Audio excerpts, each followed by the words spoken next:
What's up, Math Scholars? It's 7-6 today, 7-7 tomorrow, and then review and test Friday. So we're just moving right along this year. Who is excited? It's Monday. Woo! I think they're faking me out. No one's excited that it's Monday. And there's no chances of a snow day this week, which I can't even believe it. There's no snow in the forecast. I just looked at the forecast. There's no snow in the forecast. I'm sorry about that. Okay, so there are two specific types of functions we've studied so far this year. Linear functions. Everybody make a line with your arms. We've studied linear functions that have a constant slope. That is, they form straight lines. And then we've modeled this year, make this with your arms, exponential functions. They have a constant multiplier instead of a constant slope, a constant multiplier. So I'm going to pause so you can kind of get these ideas down.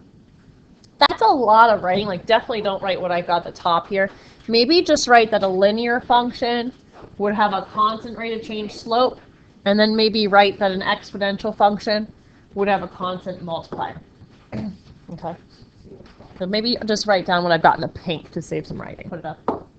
We kind of already talked about this Friday, but we'll look it up real quick. If they give you a table of values and you're seeing a constant slope happening, and that's what you're seeing here. From 13 to 5, they subtracted what? 8 or so? Yeah. Oh, it's not a constant along the top. But basically, you can look at this to try to figure out if it's constant, and you can explore to see if it's constant with Stat World.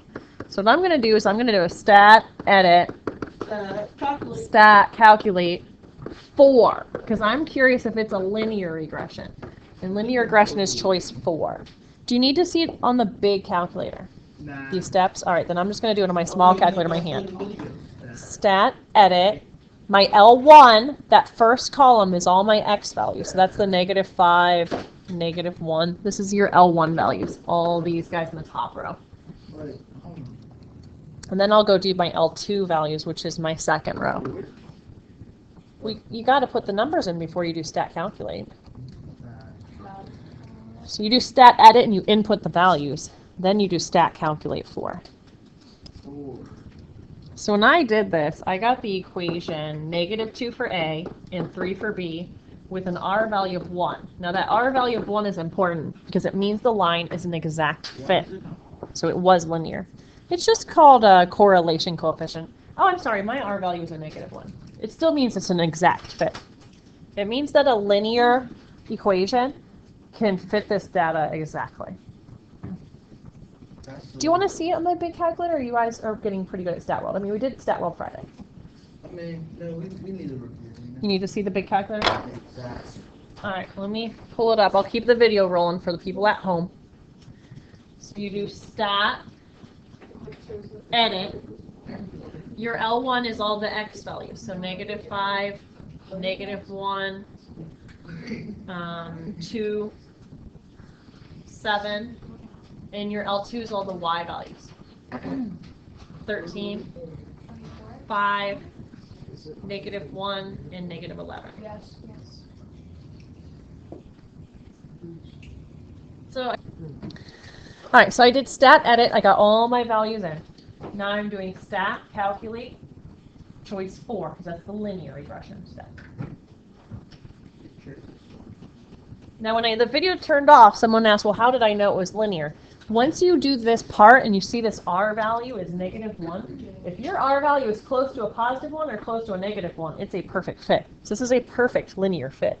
If your R value is not close to 1 or -1, it's something like 0.2, it's a terrible fit. You might want to maybe try exponential. Okay?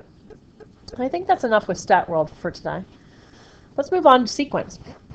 We are doing sequences, both today and tomorrow. And there's two types of sequences. Arithmetic would mean the data is linear, and geometric would mean the data is exponential. And that's why this fits into Chapter 7 so perfectly. So only write down what you're seeing at the top, the pink. A sequence is an ordered list of numbers. It comes right from a table, actually. Alright, so the one we're studying today, the type of sequence we're studying today, is an arithmetic sequence where there's a constant difference between each term. We're going to call that the common difference. It's the same exact thing as slope, though.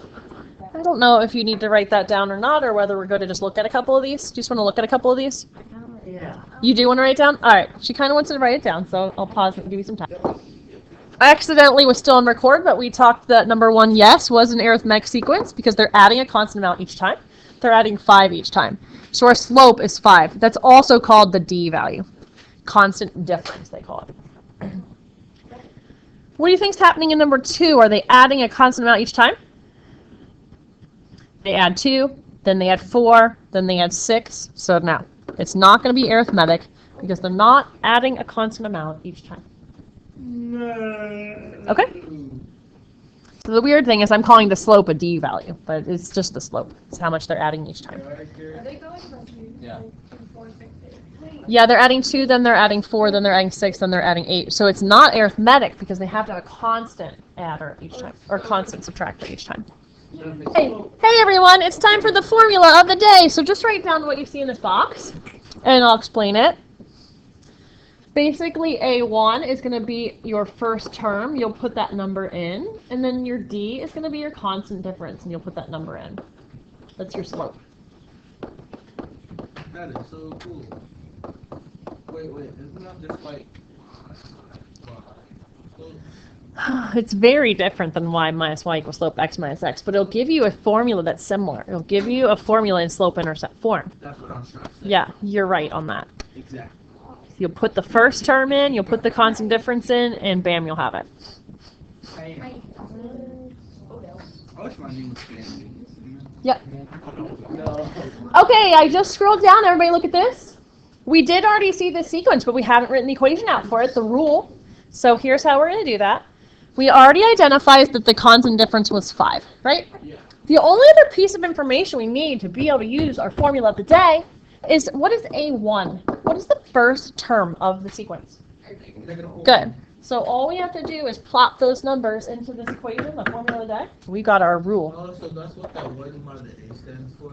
So A1 is going to be -4. That'll go first.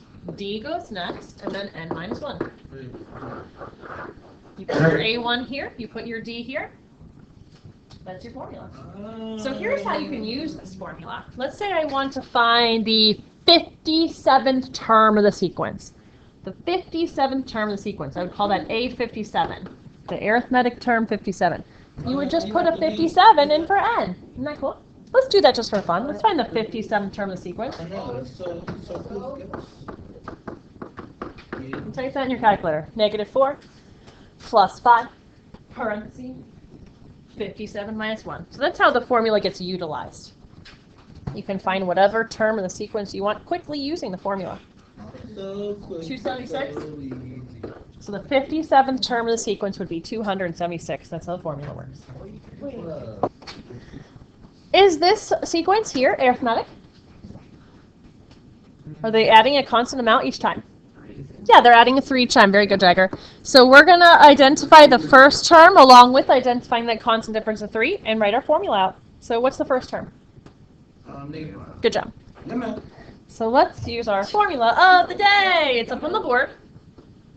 A1 goes first, then a plus sign, then the D, then an n minus 1. That's the formula. They call it the rule to describe the sequence. Yeah, you do. So now they say, we found our rule. Let's find the 20th term. So that's their way of saying find A20, the 20th term. Just like how we did the last slide when we found the 57th term.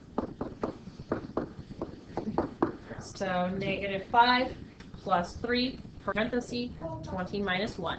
52? Go. Different. Hey, so we just looked at this one and we did agree it's a little different, but you know what that means. Very good, that the constant slope is actually just a negative, but you'll do everything else the same. What's the first term? Positive 22. It's always the first one on the list is the first term. Let's write the formula out. Where you said -1.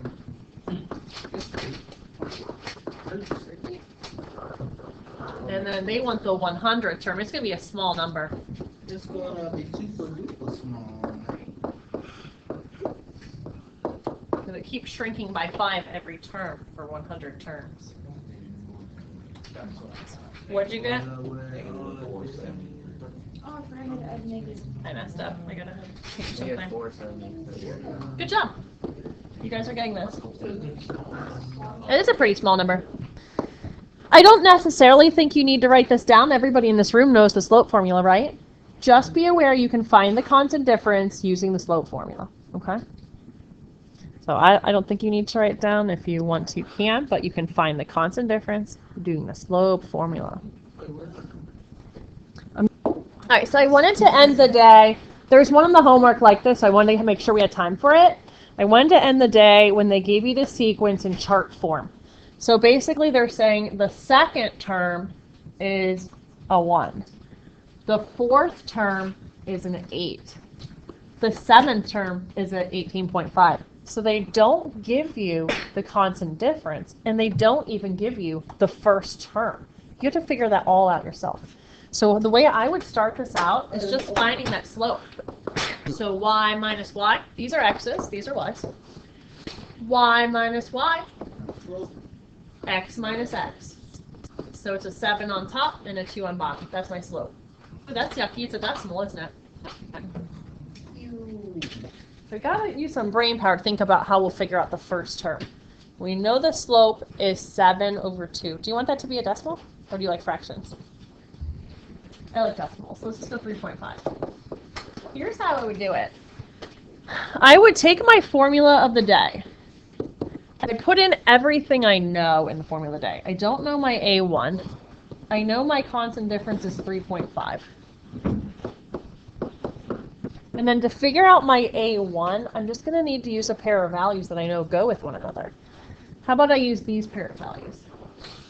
I know my second term has a value of 1. So I know if I put a 2 in for n, I get an answer of 1. Does that make sense? And I can use this to solve for A1. So the first thing I figure out is what is 3.5 times 2 minus 1? Do you know? 3.5 times 2 minus 1. What's 2 minus 1? 2 minus 1 is not 6. Oh, wait, no. What's 2 minus 1? 1. 1. What's 1 times 3.5? 3.5. Very good. It wasn't that hard of math. I was just hoping your brains were turned on. And then to solve for A1, I just subtract my 3.5 over. So 1 minus 3.5 is negative 2.5. So that just helped me discover that my A1 is actually negative 2.5. So here's my formula of the day. It's going to have my A1 in for A1. It's going to have my slope in for D. That's the formula of the day on this problem. And we need to find term 9. So you'll just put a 9 in for n. Let me type it in. Negative 2.5. Oops. Plus 3.5 times 9 minus 1. So the ninth term on the chart would be, did you guys get 25.5? There's just a lot more work. When they don't provide that first term and they don't provide that slope, it becomes a lot more work for you. But did you follow all that? There's a lot going on. We don't even have time for the graduation problem, so we're just going to stop it here, tell everybody thanks for watching the video, and pass homework out.